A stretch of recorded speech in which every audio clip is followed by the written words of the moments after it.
awfully noisy.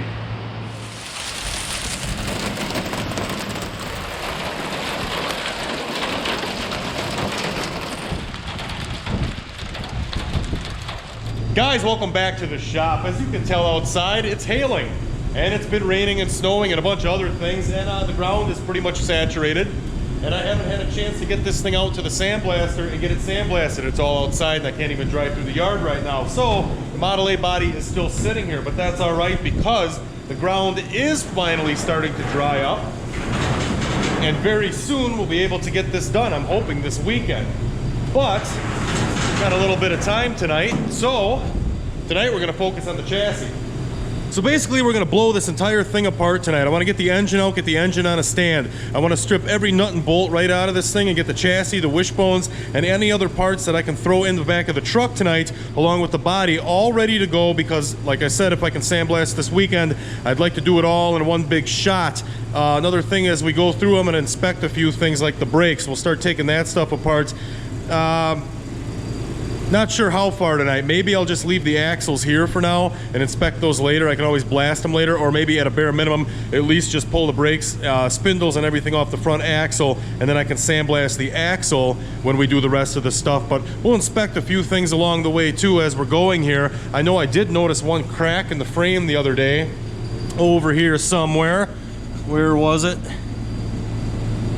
Oh, right up top here under this bolt. You can see there's a crack in the frame through. Not a big deal. But now if we go back, and you guys remember when I was putting the floor bracing inside the body, I did square the frame from the firewall back. So basically, actually not the firewall, from this cross member to the back of the chassis, I know that's square, and I locked it in with a few welds here on both sides and in the back. It wasn't that far out, it was about 3/32, but that is 100% square. When we get the engine and everything out of here too, we're also going to square the front of this chassis. We'll do it after sandblasting, but I'd like to measure it and see how far out it is, because this thing was beat pretty hard. I mean, the front of the rails are all smashed off. We're twisted a little bit here. There's going to be a little bit of straightening out in the front end of this thing to get it back to normal. And somewhere, and I can't find them because I've been looking for them, I do have like 2 or 3 sets of front frame horns for a Model A frame, because I've probably built half a dozen or more suicide axle front end hot rods and rat rods over the years, and every time I use Model A rails, when I cut the front off, because you just end up putting a pipe across for your spring perch in the front, every time I cut these off the Model A's, I saved them. I always saved the front frame horns because I knew one day I was going to be in this current situation with a frame where they were both busted off the front. Do you think I can find those frame horns? No, I have no idea where they're at, but they're somewhere, so we'll have to go on a scavenger hunt for those one day. Anyway, I'm gonna grab some tools, get set up, and we're gonna blast this thing apart. Let's get going.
Awesome.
Almost.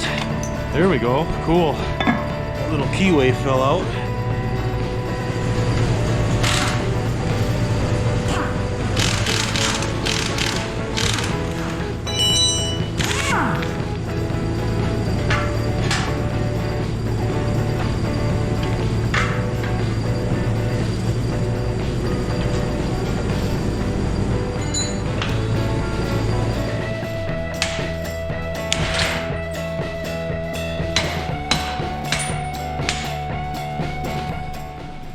All right, guys, well, that pretty much completes the teardown of the Model A here. Basically, I'm just going to leave this like it is for a later video when we can focus on the rear end, take it apart, rebuild it, and then we'll clean the housing up at that point. But right now, we have everything else sitting here. I do have to go through some of the stuff we took off earlier when we stripped all the stuff out of the body. There's the tops of the doors, some other trim pieces, the pedals, stuff like that. We'll have to see exactly what we're all going to take for the first round of sandblasting on this thing. So I'm gonna go ahead and start cleaning my tools up. Meanwhile, I'm gonna pop the cork on this rear differential and drain the gear oil out of it, or water, or whatever is in it. Maybe there's nothing in it, I don't know. But we'll pop that plug real quick, see what comes out, let that drain for a little while. Make sure if I put this thing somewhere standing up or leaning up that it's not gonna be leaking all the oil out on the floor over time. So we'll take care of that, get this cleaned up, and we'll start loading parts in the truck.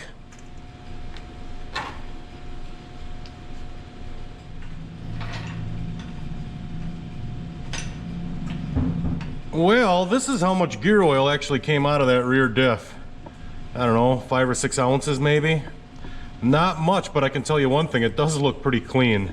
It's not all blackened out, there was no moisture in it at all, so I'm betting when we end up pulling this thing apart, probably looks pretty good. Like I said, we'll re-bearing it anyway, but I bet you everything's in pretty good shape in here. Hopefully, fingers crossed when we get that far. Alright guys, so as you can tell, I have everything laid out here on the floor now. I was kind of going through everything, seeing what needed to be sandblasted, seeing what didn't. Over here on the left side, I have all the engine stuff and the brake backing plates with the drums and all the pads. All that stuff is going to stay here for now because I have to go through it and see what I need to order to make all that stuff work again in the future. Plus also I have a small blasting cabinet on the other side of the Riviera over here, which I can blast all those backing plates and stuff and all the small brake pieces and all that stuff in the future when it comes time to do that. Now moving over, obviously the chassis and the body are the number 1 and 2 things that need to get blasted so we can continue on and start fabricating all the floor pans and all the other good stuff that needs to go along with this build. Now over here on the far right side, we have the wishbones, we have the front axle, we have the rear axle, but that's going to stay here for now because we're going to tear that down and probably re-bearing the whole rear axle here in the future. So that's going to stay for now. All this other stuff, we got some trim pieces from inside the car, we got the brake pedals, we got all the brake rods, all that good stuff. That is also going to get loaded in the truck tonight for sandblasting. Also, the garnish moldings, everything for around the window trim on the inside of the car, all that stuff is up top behind the furnace with the fenders and all the other parts that we stripped off in the last video. I'm gonna go up there and grab all that stuff tonight too, because that can pretty much guarantee, we can pretty much guarantee that that stuff is gonna be sandblasted because obviously it's part of the car. We need it to hold the windows in, we need it to finish the car off, so that stuff's gonna get blasted too right away. So I have the truck over here backed in, the bed's all cleaned out, ready to go. We're gonna start off by loading the chassis in, probably with the rear facing the cab, so the frame is flat here towards the back of the truck, and then we're gonna lift the body up, set it on top of the chassis in the bed of the truck, and then load all this stuff around it afterwards.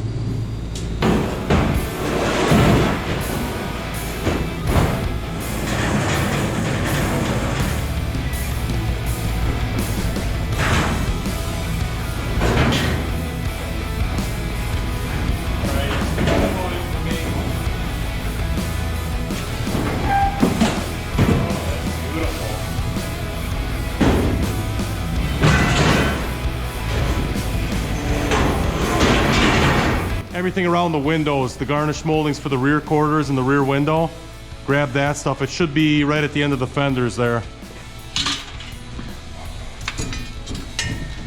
Alright, so this is pretty much going to wrap up what I need to sandblast here the first round. Anything after this, well, we can do that at a separate time. We have the majority of everything we need here to make this happen in the truck. And that's pretty much that. So throw a few straps over this thing. Not that it's really gonna go anywhere, maybe just one strap over through the doors, through the windows there, and I think we're pretty much ready to go.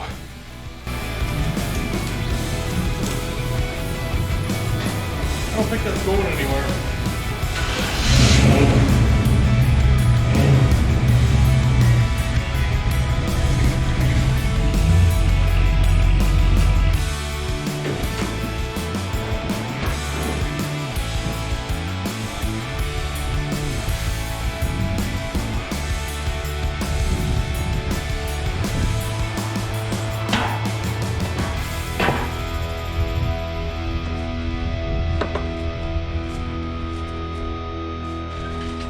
Say that worked out pretty slick here. That body's nice and light. I was actually able to unload it myself today. Just pulled the chassis out of the bed, as you saw, made a ramp and kind of walked the body down onto the pallet. That's where that thing's going to sit until we're ready for sandblasting. Keeps it off the ground a little bit so it's not sitting in the sand and dirt over here. Got our chassis set up on a couple of stands, and over here in the wooden rack we got our wishbones, straight axle, brake parts, and the dashboard here all ready to get sandblasted. After those are done, when we're working our way around with the sandblaster, once I get going here, these get done, we'll grab off the pile over here, throw them up here, and get all the rest of the stuff sandblasted as well for the build. Basically at this point right now, it's like in the low 30s yet. I'm going to wait a little bit longer. The old compressor's got 50 weight oil in it, and I could plug the block heater in, but it's a little bit too cold. Things start freezing up when it's a little cooler like this. We got a big I think that's a 150-pound Sandstorm sandblaster over there too, and it just works a little bit better. You got to be up more towards the 50s to really make it work right without things freezing up and whatever. So we got a week or two here yet before we can really get tearing on this. But we do have that engine down at the shop that we can tear apart and basically see what's going on inside that and order some parts for that as well. So basically, as the weather cooperates, we'll come out here and start sandblasting some of this stuff in an upcoming video. Until then, I guess we're playing the waiting game. So thanks for watching, guys. Appreciate it. Till next time.